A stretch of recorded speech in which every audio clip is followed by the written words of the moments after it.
I've always been fascinated by miracles, those moments where the impossible becomes possible.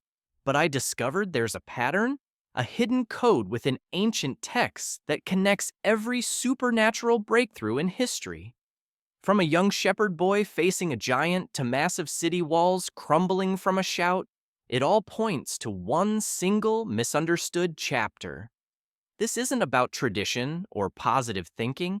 It's about a tangible, supernatural force so potent it can literally move the hand of God. Today, I'm uncovering that secret, the real key to how ordinary people like you and me can access that extraordinary, world altering power. Remember the two brothers, Cain and Abel? They both walked toward God with their offerings, their hearts beating with completely different intentions. Cain brought the fruits of his own labor, vegetables and grains he had carefully cultivated with his own hands from the stubborn earth. Abel, however, led his finest, most precious lamb, an animal he had raised from birth, one he loved and nurtured. Both had worked tirelessly under the same sun, sweating and straining, but only one brother truly understood the profound, terrifying difference between a religious duty and a raw, faith-filled surrender. The secret wasn't in the offering itself, but in the heart behind it. Abel looked at that perfect, breathing lamb and knew, with a certainty that shook his very soul, that this was the only worthy gift. Not the sickly one that wouldn't survive the winter, not the smallest he wouldn't miss, but the very best, the prize of his entire flock. That lamb represented his entire livelihood, his security, his future, everything good he had to offer, now laid bare before the divine. When we read Hebrews 11:4, the truth hits like a thunderclap. By faith, Abel brought God a better offering than Cain did. His sacrifice wasn't a cold, religious transaction. It was a violent eruption of genuine trust and desperate love, a heart so aligned with God's that it changed the very fabric of reality. His brother's heart, filled with duty and obligation, was rejected.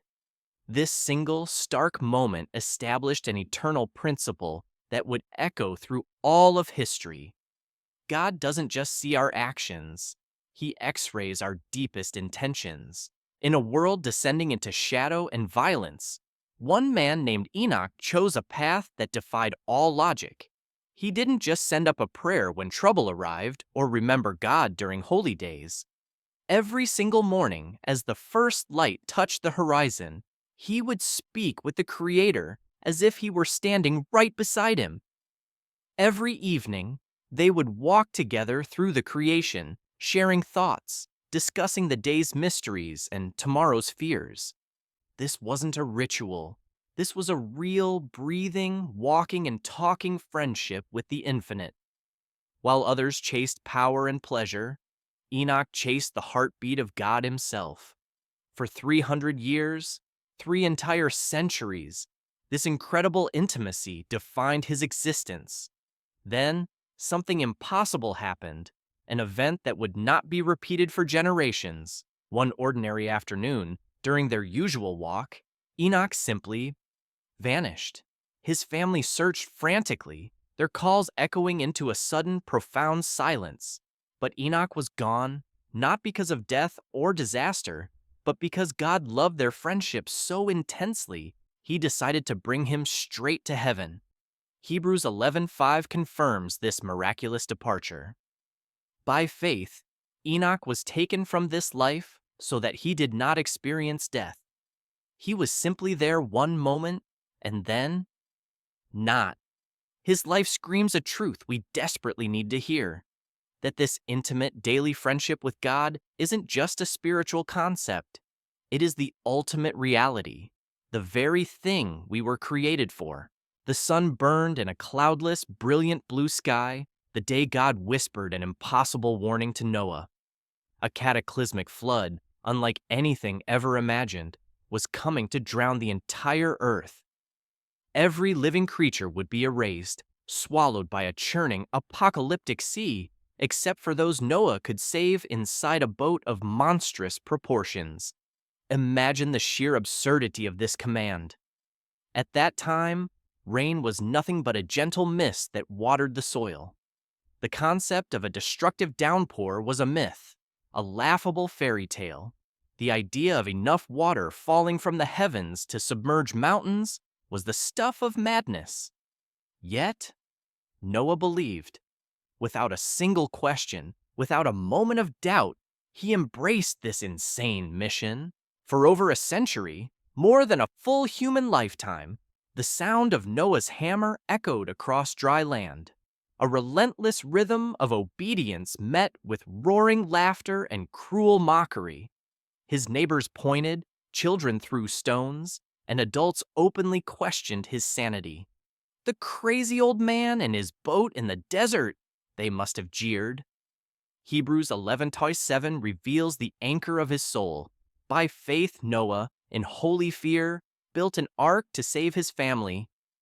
Every day, for decades, he worked while the world ridiculed him, his faith a shield against their scorn. He trusted the unseen word of God more than the visible reality around him. Then, the first drop fell. When the initial fat raindrops began to fall, I imagine the laughter only grew louder. Look, the old fool's rain! But as the drizzle became a downpour, and the downpour became a relentless, world-engulfing deluge that continued for 40 days and nights, the laughter turned to screams of pure terror. The water kept rising, an unstoppable tide of judgment, climbing higher and higher until it swallowed the highest peaks. The screams were silenced. The mockery was drowned. Only Noah, his family, and the groaning animals inside the ark remained, floating on the surface of a graveyard. His faith, which seemed so foolish for 100 years, was the only thing that floated. Abraham had built a perfect life, the kind we all strive for. He lived in the prosperous city of Ur, surrounded by immense wealth, loyal servants, and total security. His business thrived, his reputation was solid, his future was guaranteed. Then, one day, the voice of God shattered his comfortable existence with a terrifying command. Go, leave your country, your people, and your father's household. Go to the land I will show you. There was no map, no itinerary, no destination coordinates. Just a command to abandon everything familiar and step into the terrifying unknown. Most of us would have been paralyzed by questions. Where are we going? How long will it take? What about my investments? What if there's no food? But Abraham didn't ask a single one. Hebrews 11:8 reveals his breathtaking response. By faith, Abraham obeyed and went, even though he did not know where he was going. He didn't just pack a bag, he dismantled his entire life. He uprooted his wife, his servants, his herds, everything he owned, and started walking toward a horizon he could not see. His faith wasn't blind. It was a fierce, informed trust in the perfect character of God, a surrender of comfortable plans for a purpose he could not yet comprehend. Sarah was 90 years old when she heard God's promise, a promise that mocked the very laws of nature. Her body was decades past childbearing, a dry and barren womb, and Abraham was nearly a century old. The idea of them having a baby wasn't just unlikely, it was a biological impossibility, a cruel joke. For years, Sarah had ached for a child, her dream slowly fading into a quiet, painful grief. Now, when all hope was dust, God promised her the very thing she had buried. She faced a choice that would define her legacy: focus on her withered body or focus on God's unlimited power. Hebrews 11:11 shows us her incredible pivot.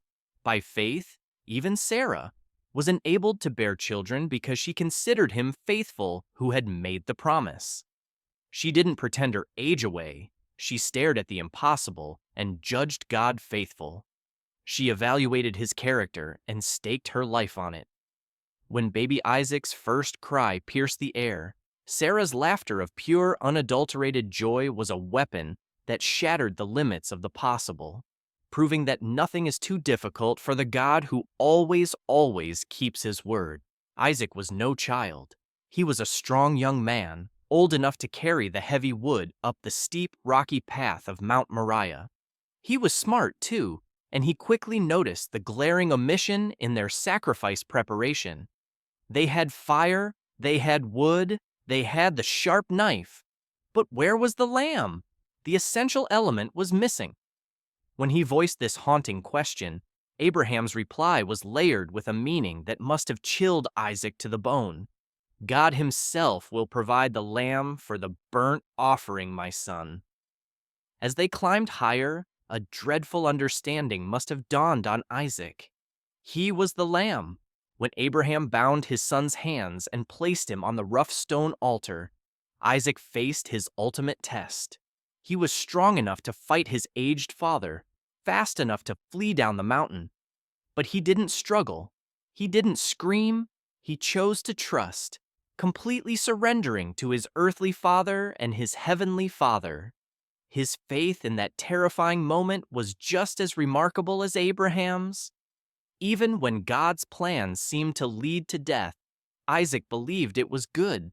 That radical trust saved his life when God provided a ram caught in the thorns, a substitute that died in his place. Jacob the deceiver had spent a lifetime scheming and grabbing for blessings that weren't his. He tricked his brother, manipulated his blind father, and wrestled with his uncle Laban. His name meant supplanter, and he lived it perfectly.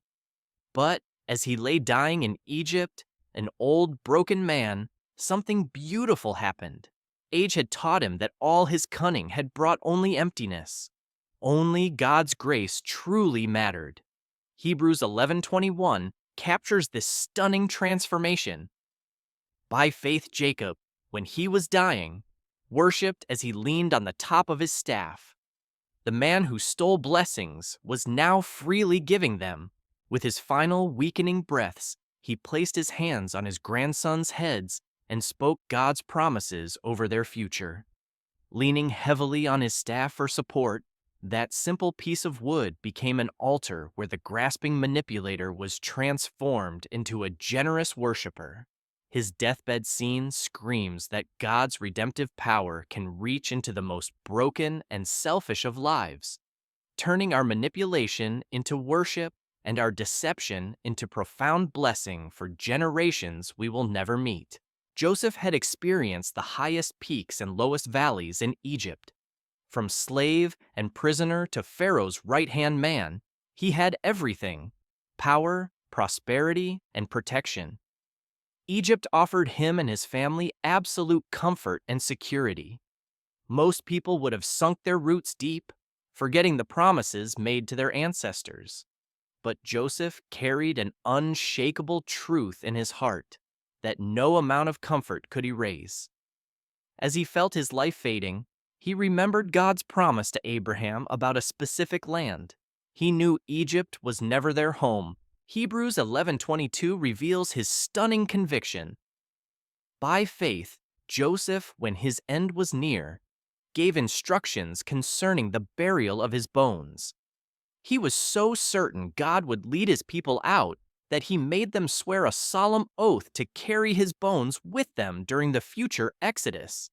He didn't know if it would be in 1 year or 400, but he knew it would happen.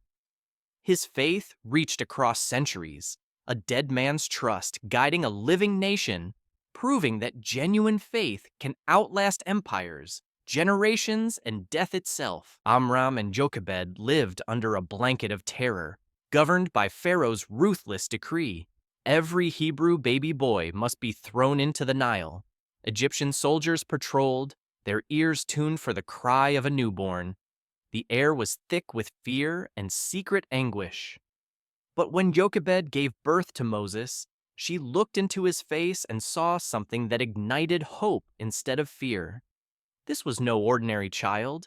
He was marked by God for something monumental. For 3 perilous months they hid him, every gurgle and cry a potential death sentence for the entire family. Hebrews 11:23 reveals their supernatural courage.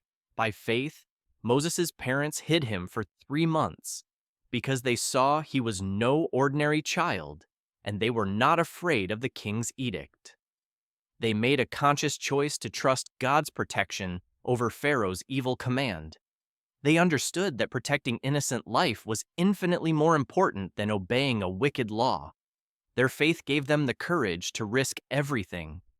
When hiding him became impossible, they crafted a tiny ark and placed him on the river, a desperate act of defiance that would save a nation.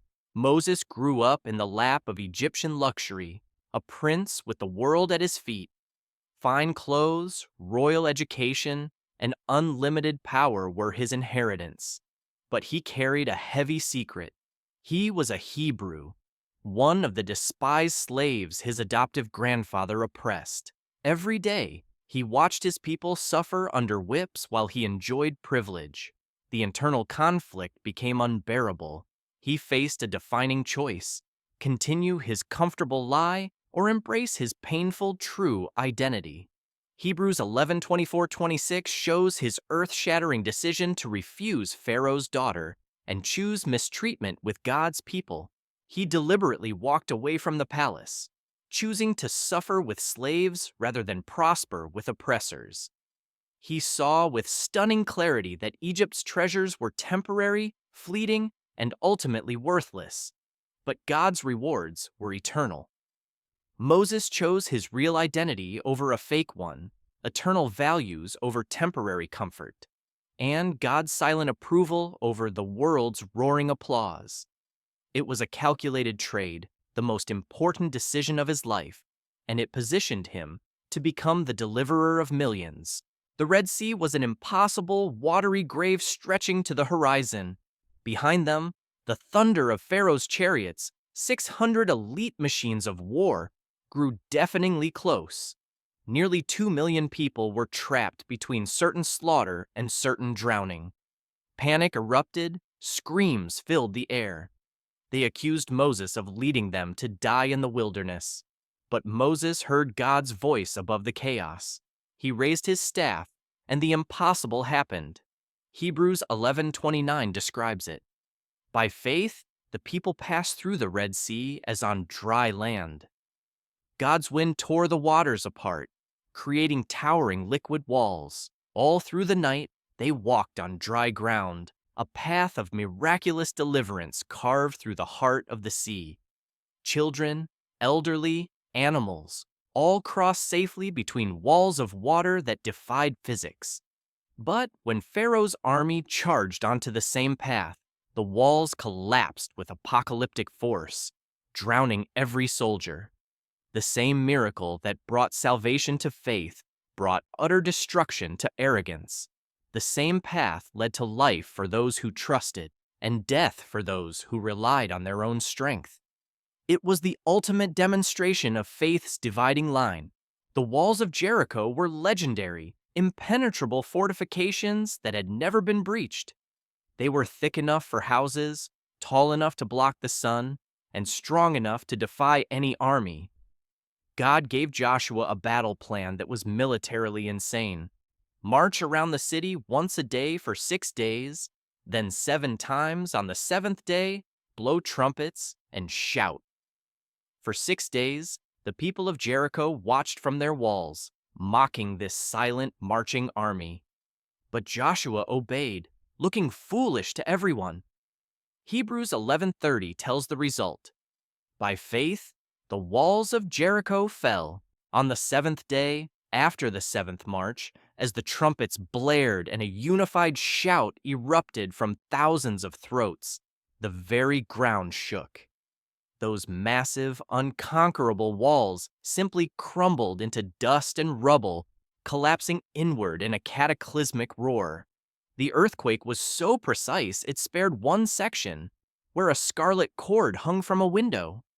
Inside lived Rahab, a prostitute whose faith had already chosen her side, proving that God's grace shatters not just walls of stone, but walls of prejudice and social standing, welcoming anyone who believes. And all these witnesses, their stories of faith and fire, their lives of risk and obedience, were not perfectly completed in their lifetimes. Abraham didn't see the great nation. Moses didn't enter the land. David didn't see the eternal kingdom. They died waiting, trusting in a promise they could only see from a distance. But their waiting wasn't in vain. Hebrews 11:39-40 reveals God's magnificent, sweeping plan. These were all commended for their faith, yet none of them received what had been promised. God had planned something better for us, so that only together with us would they be made perfect. Their stories are part of our story. They are that great cloud of witnesses surrounding us now, cheering us on as we run our own race. Their legacy is our blueprint. Your impossible situation, your mountain, your dream, faith is the key. So, throw off everything that holds you back and run. You are not alone. You are part of a holy relay that stretches back to the dawn of time. Now, it's your turn to believe.